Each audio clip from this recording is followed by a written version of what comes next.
Welcome to the People's Law School. It is a great privilege for me tonight to present to you the smartest guy you'll see in this entire program, and it's Mr. Ed Gentle. Ed Gentle is from Birmingham. That's where he was born. That's where he grew up. He went on to Auburn, where he was #1 in his class, and of course I go. But he also went to Miami and got a degree there, where he was also #1. And then he went to Oxford, England, and he got a degree from Oxford. Not only did he get one, he got 2 degrees as a Rhodes Scholar, like our former president, Bill Clinton. And in talking to him, I've learned there's quite a club of these Rhodes Scholarship people, and they all stick together, and they all try to do good and do good for our community. I say that because Ed Gentle is what I would call, and I would see over my last few years of practicing law, the last 40, and is that he is a great treasure that the state of Alabama has, because we have Ed. Most people like him go on to Harvard or Rhodes or do whatever they do, and then they end up in New York City and representing all those people up there. Ed Gentle has come home, and he has represented the state of Alabama in all kind of complex issues. He handles billions and billions of dollars. You hear these big cases where there are a lot of money involved and somebody's got to handle the money. You say, well, who handles it? Well, I will tell you who does around here. It's Ed Gentle. He himself handles all the money, billions of dollars of it, in many, many settlements. All these class actions that you read about, Ed Gentle is the man that the federal judges count on and the state court judges count on to make sure that the money is not taken or stolen. And we all know where you get a big pot of money, a lot of things can go wrong. But Ed Gentle handles it. I told you he went to Auburn and Miami, Rhodes, and then he went to the University of Alabama and received a law degree. So he's actually got 3 law degrees. And he represented the Senate of the state of Alabama when they were having great difficulties a few years ago. And he also represented, well, I would say the governor. When the governor, Sigelman, was trying to raise money, he appointed Ed to do a special audit for the Department of Revenue of the state of Alabama, basically to raise money and to go after these corporations that were avoiding paying taxes to the state. He has been a special master. That's what he does now. He's going to talk to you tonight, and I can't wait to hear what he's got to say, because it's always smart. And what I will tell you is when you hear him, you will understand why it is that I say he is truly a treasure, and he's ours, and he's here, and he protects all of our interests, not just a few. Ed Gentle. Thanks, Alan. Good to see you. Good to see you. Whenever Alan gives these introductions, I really don't know what to say. I don't know how much of that is really true. So I'm here tonight to give you a few more issues that are largely unresolved. Well, this is really a rickety podium for mass torts. So you have your handout. So the first thing I want to talk about is the way big cases settle. You've probably heard of what's called a class action. Does anybody know what a class action is? Yes, ma'am. It's usually a major problem that a large number of people have had, where there's a group of lawyers usually involved, where they take it as a group and not one person is having to pay for the litigation, but they spread it out over a massive number. That's all correct. Well, it's usually a big case involving a lot of people. A lot of times each person's recovery is small. And so that's one reason you have a class action settlement, is because each person's case is too small to bring by themselves, so they bring it as a group, often with some lawyers as a team. One thing a class action needs is what's called typicality. That is, your claim has to be similar to everyone else's claim. I'll give you a simple example. Remember last year we talked about the Cypre issue, when you have money left over, should you give it to a charity? That's going to be in the Alabama Law Review, by the way, in a couple of weeks, an article about what we talked about last year. In that case, it was a tax refund by Jefferson County. The county's occupation tax was found to be illegal, and people got their money back. So you can see in that situation, everybody has the same sort of claim. It's called typicality. And that's really a barrier that's been encountered with class actions. And that's the first thing I want to talk about is really over time, class actions for personal injury. For example, if you take a drug of some type that has some side effects like death, heart attack, kidney failure, each person has a different sort of a claim. And so right now our Supreme Court of the United States has been frowning on class action settlements involving personal injury. And the two big cases that did that are called Amchem and Ortiz, and they came out in the late 90s and in the early 2000s. So what happened now is that class action settlements for personal injury are frowned on at the federal level, when you have a big case brought into federal court. And so the lawyers in the courts are struggling on what to do because, like we talked about, you might have a case where each person's claim is too small. For example, we had an Aniston PCB settlement with Monsanto. We had 18,000 people, and each person's recovery was only $7,000. You're not going to get a lawyer to sue Monsanto and hope to get you $7,000, but they got $300 million, and they had that economy of scale.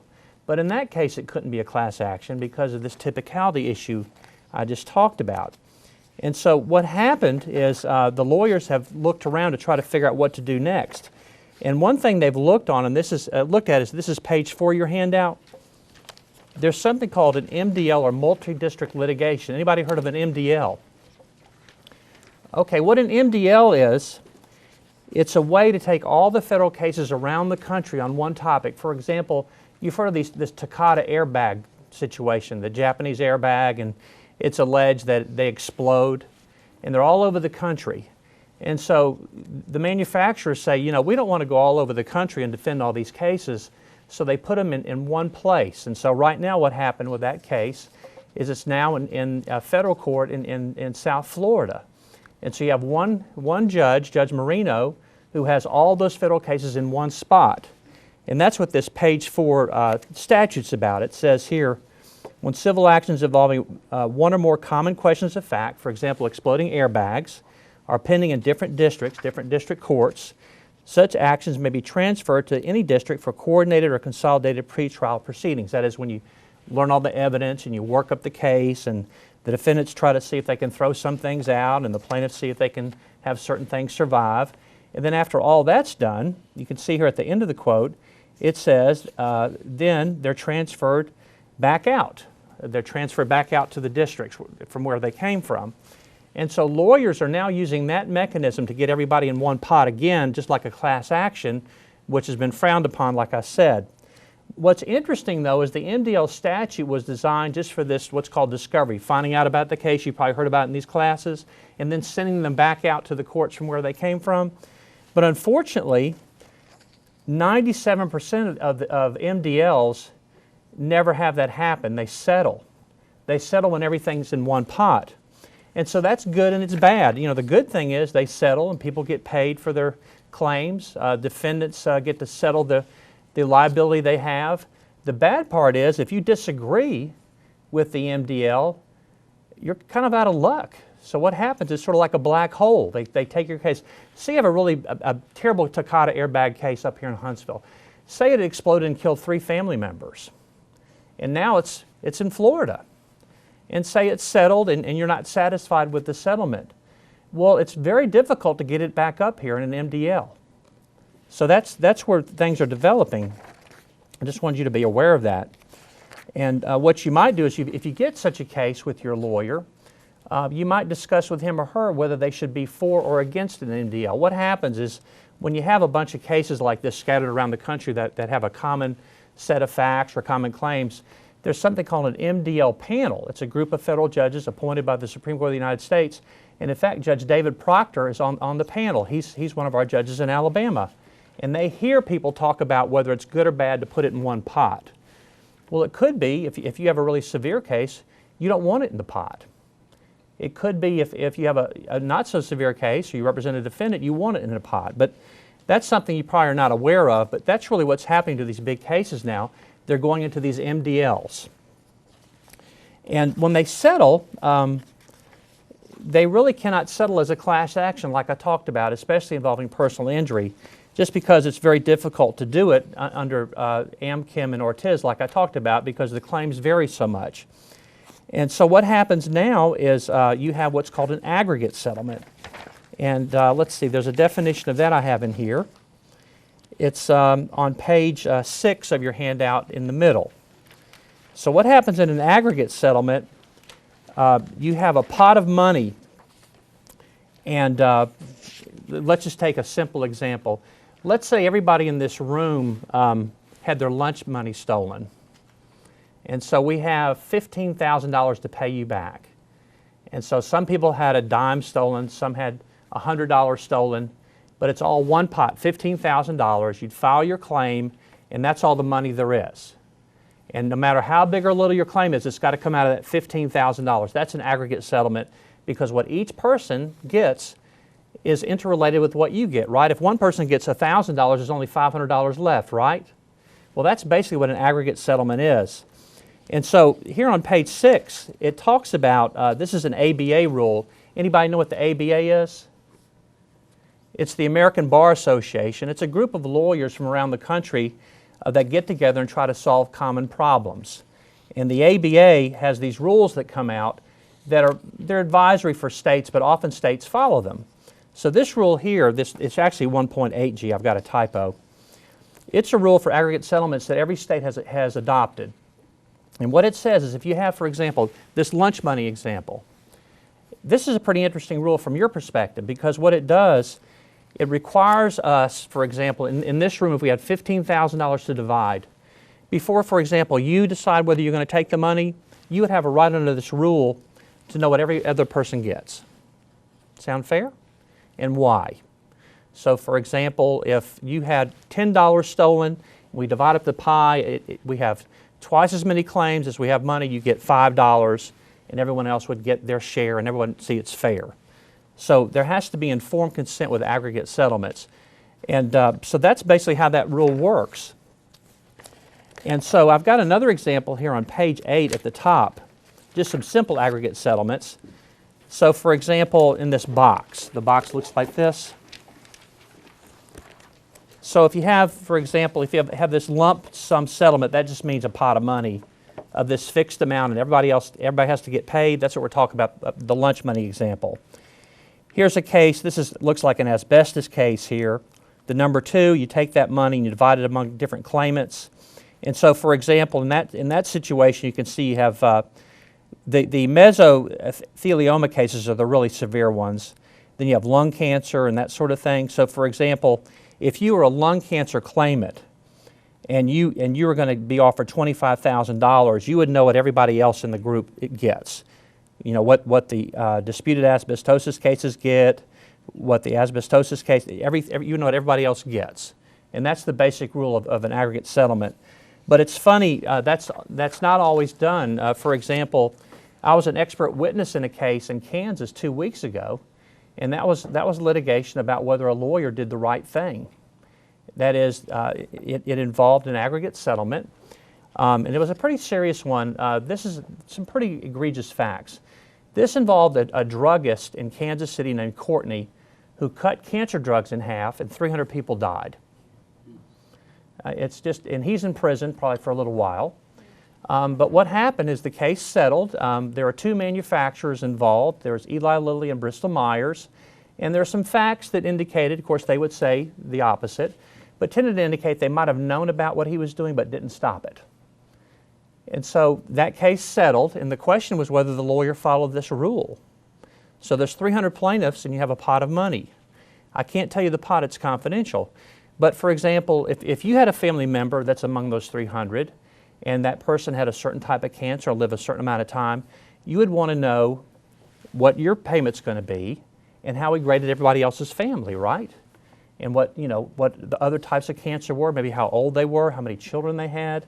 And that's a simple, fair rule, isn't it? It's a very intuitively moral rule, isn't it? But in that case, that was what the litigation was about. And so it's just something to be aware of, because if you are involved in a settlement for personal injury, the odds are great it'll be an aggregate settlement, and you should know what your rights are. So if a lawyer brings you that, yes, sir. Sir, can you opt out as you can opt out of a class action? Oh, what a You can great opt question. out of an MDL or an aggregate? Okay, let's do it one at a time. On the aggregate, for example, let's take the Kansas City one we talked about. Usually what happens is the defendant wants everybody to agree, or else the defendant won't fund it at all. So for example, in the lunch money case, if one person had $1,000 stolen and one person had, say, $10 stolen, well, the $10 person can hold out and try to get some of your money, right? And that's what happens a lot of times in aggregate deals. And so I've done a fair number of them. And so what we do a couple of things to help with that. When we divide up the money, we hold back 5 or 10% for appeals. So for example, with our lunch money, our $15,000, we might hold back, say, $150, $500, $1,000. So when we pay the money out, if you're dissatisfied, you could tell me you're going to appeal. And usually about 10% of the people appeal. Everyone knows they have a right. And after we do the appeals, if there's any money left from the appeal fund, we spread it out ratably, right? And then we pay the appellants, the people that appealed, a little bit more money. And over time, what's interesting to me is by and large, they do settle 100%. And I think what it is, I think the fancy term is communitarianism, is that right? And what it means is you're mindful of the rights of others around you, and if you don't settle, there's not a case at all. So for example, if I represent the lunch money thief and I've got the $15,000, then communitarian ethics means I'm not going to pay the $15,000 to anybody unless you all agree. Now we could do like they did in Kill a Mockingbird, we could lock the doors, right? And get everybody to agree, but usually you try to do is to talk to everybody.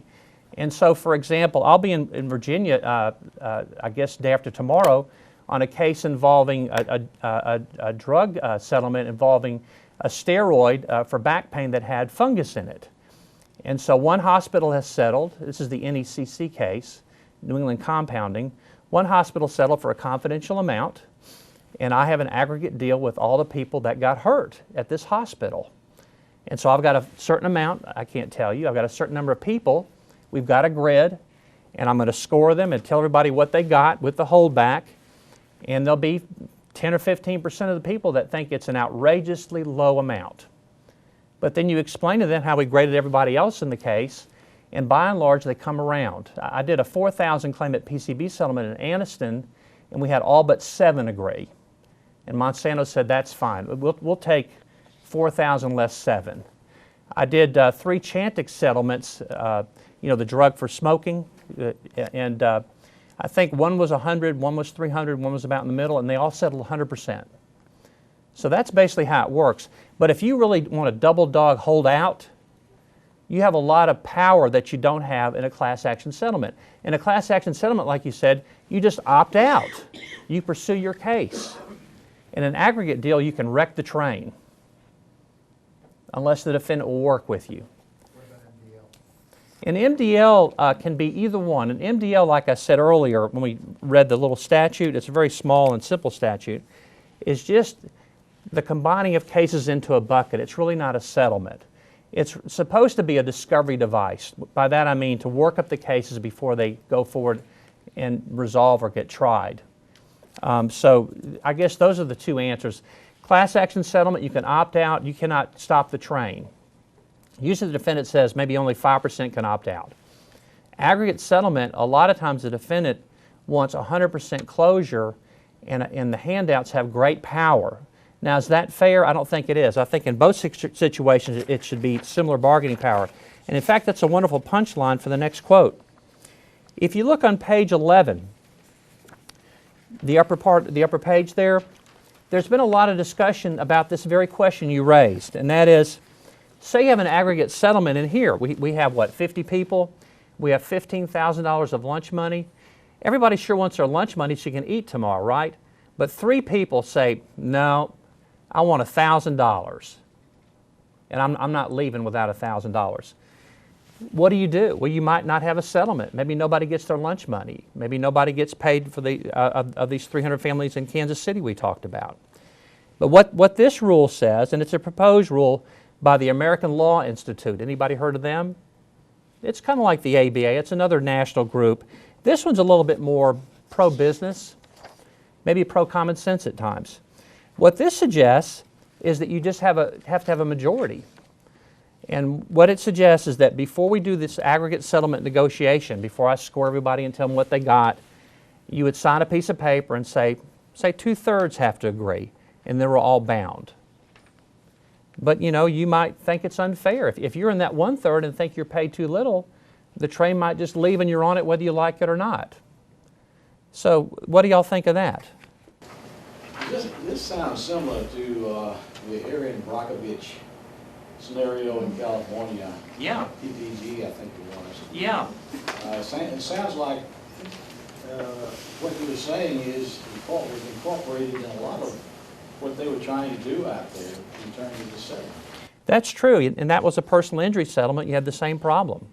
You have a fixed amount of pie, got a lot of people to slice it up for, and there's no perfect answer. We all make mistakes. And so what do you think of that idea in our lunch money example? Say if you agreed up front that if 2/3 of the people in this room vote that we divide it up fair, it's a deal for everybody. Or do you think everyone should have to agree? I'm asking you. It's being debated right now. Okay, how many say 2/3? Okay, how many say unanimous?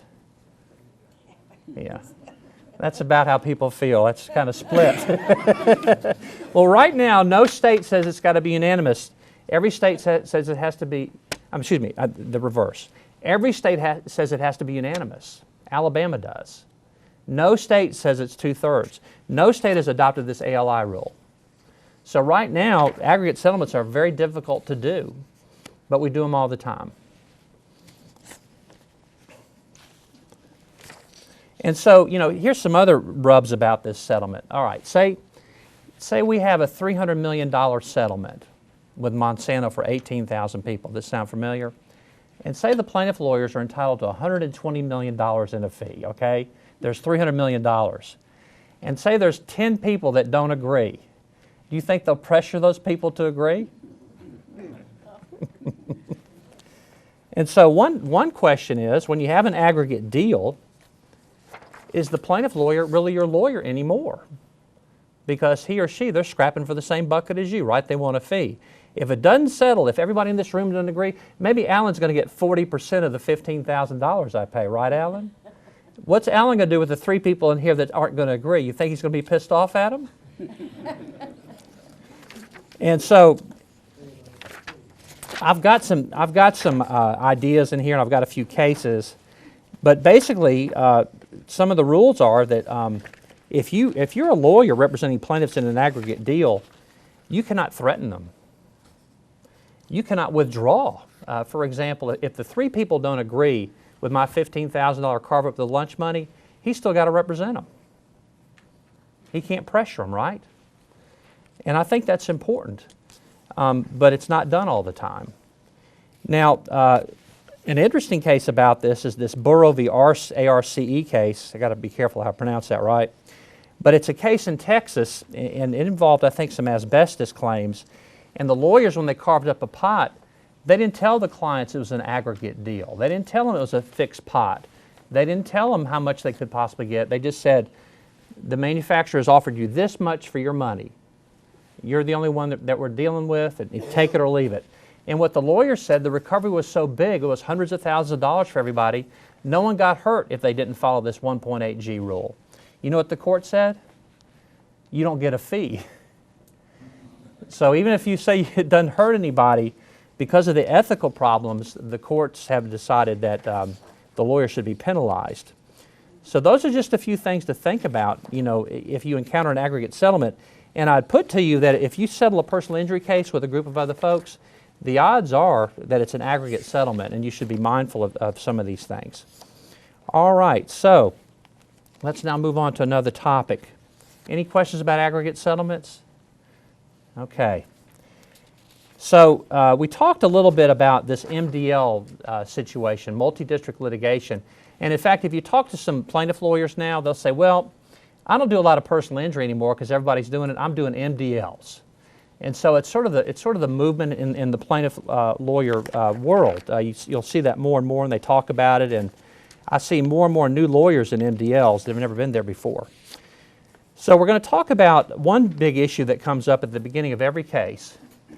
The defendant or the defendants already have their lawyers, right? I mean, the lawyers probably represented them a long time, and it's usually just a handful of defendants, maybe one defendant, maybe 10 at the most. And so they have their group of lawyers. That's not a problem. But say you have this MDL, for example, Takata airbags. How many cases are there? 11,000? And so you probably have 20,000 plaintiff lawyers who all think they should be in charge. Is that fair? So how do you resolve which plaintiff lawyers run the case? So when you get this MDL, for example, before Judge Marino, or their MDLs are assigned all the time. Who's going to be the lead lawyer? How would you suggest that be resolved? Say you're one of the plaintiffs. You're one of the 11,000 plaintiffs. You have all these great lawyers from around the country, and they're meeting with the judge tomorrow. There's going to be a big courtroom. They're going to all say they're Popeye, right? Any ideas? The judge should handle it. Yeah, but how? There aren't any rules. You saw how small this MDL statute is that we read. There's no rule at all about how to do this. Nothing in writing. Can the judge appoint? The judge does appoint them, but how does the judge pick among, say, 20,000 lawyers? In breast implant, we had 25,000 lawyers. Who filed the first complaint? Well, that's often something that's looked at. I think that's a good point. Any other ideas? Drawing lots. Past track record, draw lots. That's a thought. What I found, I was in a couple of class actions, and it's sort of like let the big dog eat, let the whoever, I know there was this big lawyer out from California who said, all right, I don't care who we choose and that kind of thing, but we've got a pretrial order due in the morning at 9 o'clock, and it's 10:30 now p.m., and I've got a proposed order right here. Who wants to join in? And then all the rest of us are looking, thinking, we don't have a pretrial order, and we go with him. And it's sort of like mob rule, or even, you know. It is. That's what I saw in a couple of. Well, there's a few ideas. Professor Silver from the University of Texas suggests that you might hire the lawyers that have the most clients. That's a possibility. And someone mentioned a resume. In the Blue Cross case, which I'm a special master in Birmingham, there's 100 million plaintiffs. So we had a resume process. We had an interview process, and then What's the common question? the common question is whether Blue Cross has so much market power that it overcharges premiums and underpays providers. That's the question. But anyway, I'm just so glad to hear that there is such a case. I didn't know. well, I'm not going to say whether it's a good or a bad case. But anyway, what Judge Proctor did, and this is pretty novel, he had a merit process. He had a certain amount of time to submit an application. Everyone who submitted an application was interviewed. He tried to figure out if you play well with others, which, as you know, sometimes is rare, and especially if you have a situation where there's a lot of money involved and a lot of big issues. And so he finally just picked the people based upon merit. There's a professor at the University of Georgia, Professor Birch. She's written an article about this that came out this year. And what she found is that the same people get appointed over and over again to these MDLs. So, for example, in May 2013, there were 73 product liability cases. You know, for example, a bad drug or a defective airbag. There are 73 cases pending. 750 out of the 1,200 leadership lawyers were in more than one MDL as leaders. So there are multiple MDLs as leaders. 50 were named as leads in 5 or more MDLs. And they had 30% of all the leadership roles. So what's happened is that you have a handful of lawyers running the country because MDLs are really the heart of our litigation. And so the question is that fair? Should you mainstream the leadership so it's a handful of people, or should it be diverse? Should you have people that represent what their clients may look like, you know, for example, or maybe they should be different genders. It's lean as far as females and as far as diversity. And also, you know, if you have the same people over and over again, they probably are not going to disagree very much, and they may not be representing, say, some different interests among the plaintiffs. So that's just something that needs some reform. And again, there aren't any rules about it yet. But you might think about that and see what you think. And I'd be glad to talk with you about it because it's unresolved. Yes, ma'am. If you have multiple lawyers on the case, then is the award increased percentage-wise to account for the amount you have to pay the lawyers so that the people making the lawsuit get any award? I love all these segue questions. The next topic is mass tort plaintiff lawyer compensation. That's a great question. The answer, I think, is it ought to be based upon results. Whether you have one cook or 100 cooks, it ought to be based upon the results. And a lot of times, though, that's really thought about hard at the end of the case. So, for example, in this little handout I have, sometimes what happens is the lawyers that are selected by the judge to be in charge, when they start settling the case and writing up the settlement agreement, they kind of put their little fee agreement in there. And so they might help themselves to the settlement pot. And then when they bring it, so let's take a simple case. Say there's 5 lawyers that are running the case for the plaintiffs. It's called the Plaintiff Steering Committee, right, Alan? Say there's 5 lawyers and there's 10,000 lawyers in the case. So the 5 lawyers draft up with the defendant a settlement. And they put in there, we're going to get $50 million. And they give it to the other plaintiff lawyers and they say, you know, you can take this agreement or leave it, but judge is not going to be happy if you don't take it. And that's what happened in Guidant, Vioxx, and genetically modified rice. In those cases, the plaintiff lawyers slipped in their fee agreement into the settlement agreement. Is that fair? I didn't think so. And so how do you handle that? Well, what we did in the Blue Cross case is we have what's called a lodestar agreement, fancy name, for a fee agreement now. So we got all the plaintiff lawyers together in a room like this and said, look, we're not having a train wreck at the end. We're not having a fist fight about the fees. We want you to represent the plaintiffs and not yourself. And so there's already an agreement on how they would ever split up a fee. They have to keep time. We audit their bills. And we report to the judge on a monthly basis how much each plaintiff lawyer is billing as far as time and expense. So at the end, we avoid this train wreck. And it's, you know, it could be that the hours will be multiplied. You know, for example, if the recovery is large and say Alan bills $500 an hour, he might get $1,500 an hour because the recovery is great. It could be it's too small and he only gets half of a hourly fee. But he'd get the same rateable portion as all the other lawyers based upon their agreement. So there's no fist fight at the end. But in the end, it's got to be based on the recovery. There's got to be a pot from which to get paid, right? And you know that the telephone, the TV commercial. If we don't recover, you don't pay anything, right?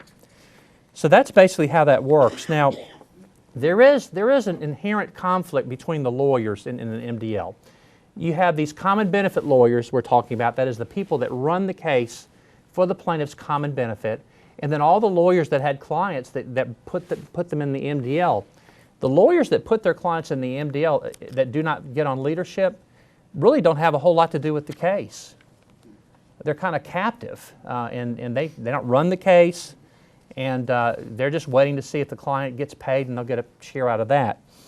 And so the split between the common benefit lawyer and the lawyers with the clients is always a huge debate. And for example, in the drywall case right now, no one's been paid any fees. There's been a lot of payments out for the claimants. Right now, the common benefit lawyers have filed their fee application, and the lawyers that just put clients in the pot are waiting to see how big a slice of the pie they'll take. And so that's a big issue. So what you do sometimes is you have a common benefit assessment.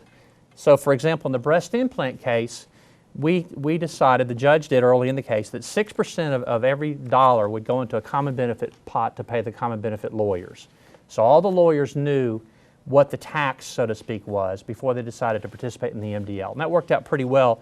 We actually gave back part of it because we had too much money. And that settled that division. But that's often thought about. And there's no good solution to that one either. Yes, ma'am. My husband died from kidney dialysis, and there's a lawsuit, the guy out of, let's see, Dallas that's handling that across the Yes, ma'am. country. And how could I find out if it's aggregate or MDL or class action or? I think you could ask your lawyer. Your lawyer should be able to tell you that. Yeah, the question is, if you have a case or a loved one does, how can you find out if it's an MDL or there's an aggregate settlement or that sort of thing? That's what your lawyer's for. Your lawyer should tell you that. But at least now you know what to ask them. You might ask him or her if they're in leadership and that sort of thing, and that might give you a good idea about what will happen. So any questions about how we should pay lawyers? Yes, sir. This Gulf spill that we had 2 or 3 years ago, how did that get handled? Was that an MDL or? Yes, class action? yeah, it's an MDL. It's a very curious MDL. It's the first one I've ever seen where you don't need any linkage between the claimed harm and the person's loss of money. In fact, Alan, does your law firm have a claim? Yes. Yeah, mine does too. Was it oil? No. We just happened to have a dip in 2011. It came back up. There's chicken houses in North Alabama with big claims. And that's what BP was upset about, but BP wrote the deal, right? And that's been appealed and it's been upheld. Yes, ma'am. What's the minimum number of plaintiffs before they qualify for class action or aggregate or DML? Well, in a class action, it's called numerosity, and it's sort of like some other things. You know it when you see it. But I would say at least, say, 50 to 100, and an aggregate deal could be 2. But going back to the BP example, that's a good example of some procedures to follow to reduce fees. Do you remember when the case first began to settle? Kenny Feinberg got $25 billion. Remember that? He was the first special master, and he was paying out to claimants without paying the lawyers any fees. Y'all remember that? There were some upset people, like I think Jerry Beasley didn't think it was very funny. I think he wrote editorials in the New York Times and the Wall Street Journal. And so you see that a lot of times because that's good use of the defendant's money, right? He gets all the money to your mailbox. If Alan doesn't get any money, you don't need as much money, right? And where that came from, at least in I don't know this to be true, but it looks like it is, one of the major firms in the BP oil spill also represents CSX and train wrecks. And I've done 3 train wrecks. And what CSX does, the day after there's a wreck, they put a pay station right by the wreck site and they start giving out checks with a release on the back. And people have fist fights in line. And that takes the heat out. And so that was the idea of the BP settlement, and that $25 billion went a long ways to calming people down and taking some heat out of that case. And it was a good investment by BP. So when the lawyers advertise locally, they're trying to find a claimant. Yes, sir. And they get a certain percent for everybody they find. They do. That's got a claim. They do, and it was capped in the BP settlement, I think pretty low, like 15% or something.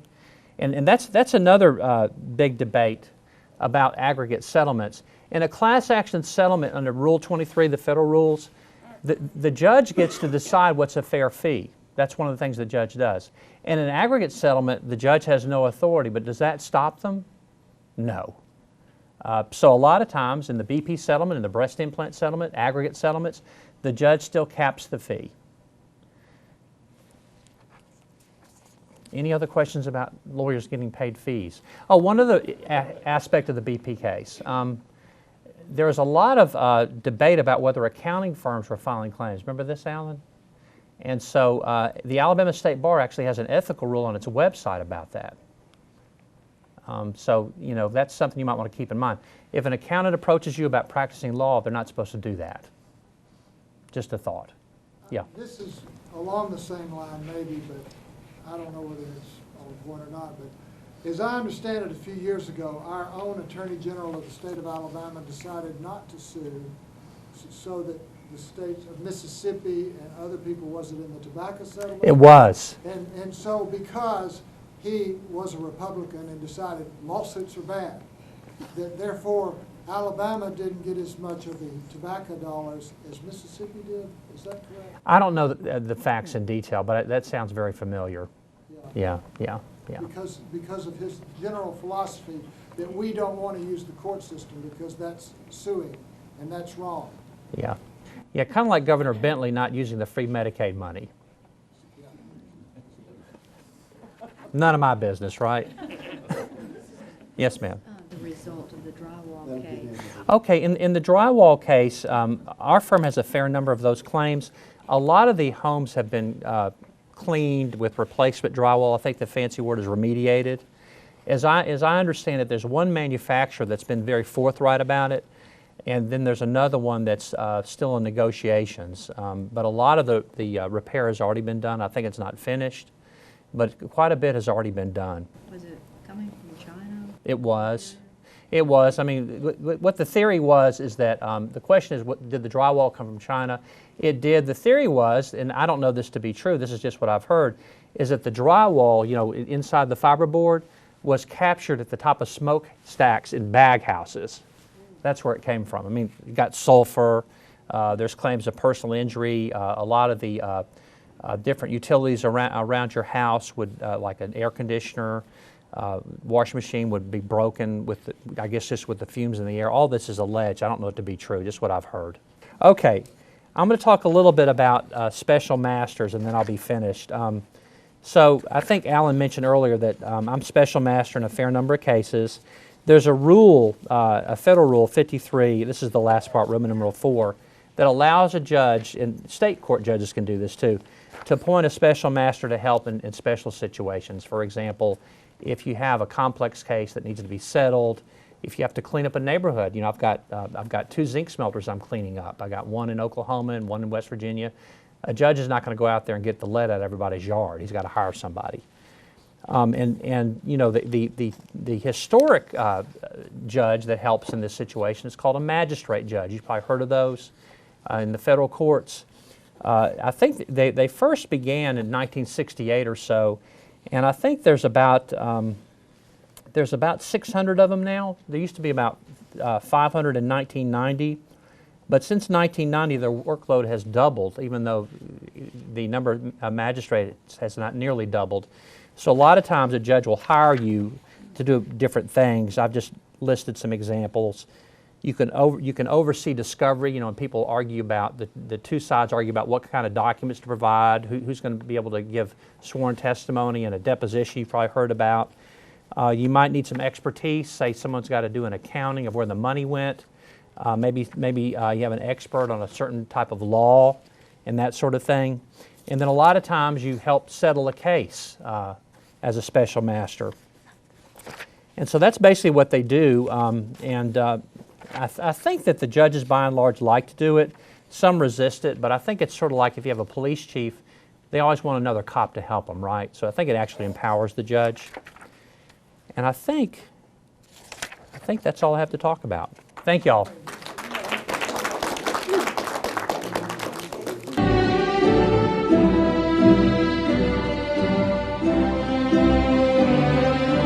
Gentlemen, this is the graduation of the People's Law School. We've finally finished one whole 10-week program. We've had 20 speakers, and now we have the opportunity for the students to tell us what they think and how we can improve this program.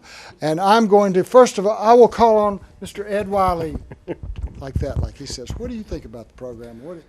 Well, several years ago, this is not my first rodeo, Alan came to me and said, I'm going to bring you the best lawyers in the state. And I thought, right. And he did.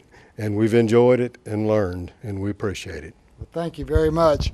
I will tell you that of the 20 speakers we've had, 3 of them were valedictorians of their class. I think that's significant. Well, I know Mr. DeLazer, by the way, you are here, and you have been here like once in your life. What do you think about the program? Very enlightening. Did you enjoy tonight? I did. I did. I would ask you, but instead, I'm going to ask Mr. Ken Priest, which program did you like the best? I liked the one tonight the best. I really did. I enjoyed Justice Harwood tremendously. He's a very good speaker. And I want everybody to know that this is the only place that you can listen to this many attorneys talk this much and pay so little for it. For sure. And now we've got Mr. Freddie Martin, and I know Mr. Martin, it's not the first time he's been here, but Fred, what do you think about it? Well, I've been here for 3 years now, and I thoroughly enjoyed it. I think the elder law, and then last week the district attorneys and the discussion on their part of the law was very enlightening. I enjoyed it. So when I say 20, we actually had 21 speakers, didn't we? Exactly. You had Exactly. 2 last week. That's right. Thank you so much. And let's see here. I want to go down here and get a comment from this end of the room. What do you think, sir? Have you enjoyed the program? Very much so. This has been very beneficial. As private citizens, we encounter many aspects of the law, and it's been a very good review of all of the things that we face in our lives every day and just don't think about sometimes. And it's been very, very beneficial. Let me tell you, I learn something every time I come. In fact, I thought Justice Harwood talking about the biblical basis for our law system is awfully important, because so many people hear that it's so wrong and so unreligious to sue. But here we have him talking about the second book of the Bible, talking about how Moses was the one who invented the court system in that regard. What do you think, Dr. Poitevin? I think it's an excellent program to have for the general public, and they should watch it on TV all year long, and every time you watch it, you learn a little bit more. And that reminds me, by the way, there was we had a program. All of these people have attended all of the programs. At least they had, until one of them came to me and he said, "What if I don't attend one Monday night? I just watch the video when it gets on TV. Would that count?" And I said, "Yeah." And so, but I will tell you that all of these people have been exposed to each one of the programs. What do you think, Dr. Blanchard? I think it's excellent. One of the things that I've learned about this program is I used to think law was very objective. I think it's very subjective now. I think I've gained a lot of insight into various aspects of the law. Unfortunately, it's not always fair. I've sat in on a lot of juries, and I deal with attorneys all over this city, and I have my concerns about not only training, but also how we prepare attorneys. I feel very good that Huntsville has a group of attorneys in our bar association that are highly qualified and very well versed in the law, and I deal with quite a few of them. But I'm concerned primarily with our legal system, especially as it affects individuals who come under our criminal justice system. This has enlightened me quite a bit. Excellent. Quite a bit. What do you think, Mr. Cash? Of all of the classes that we had this go-round, the presentation that we had on the National Children's Advocacy Center was very enlightening. I was aware of the fact that our former district attorney, Bud Kramer, established it, and it's turned into both a national and international thing. But listening to the presentation, those of you out there, find it on TV. It's a very good hour. I was more impressed with that than I think with anything else. I have really learned a whole lot, and it's very important. It's a part of our lives, so thank goodness for Alan and Gwen. Oh, me. Oh, yes. Well, we'll take Really all the appreciate credit we can get. Thank you so much. Well, anyway, thank you, and this is the graduation, and we'll hope we'll see those of you who can come next year. We'll see you then. Thank you so much. There you go.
gentlemen, this is the graduation of the People's Law School. We've finally finished one whole 10-week program. We've had 20 speakers, and now we have the opportunity for the students to tell us what they think and how we can improve this program.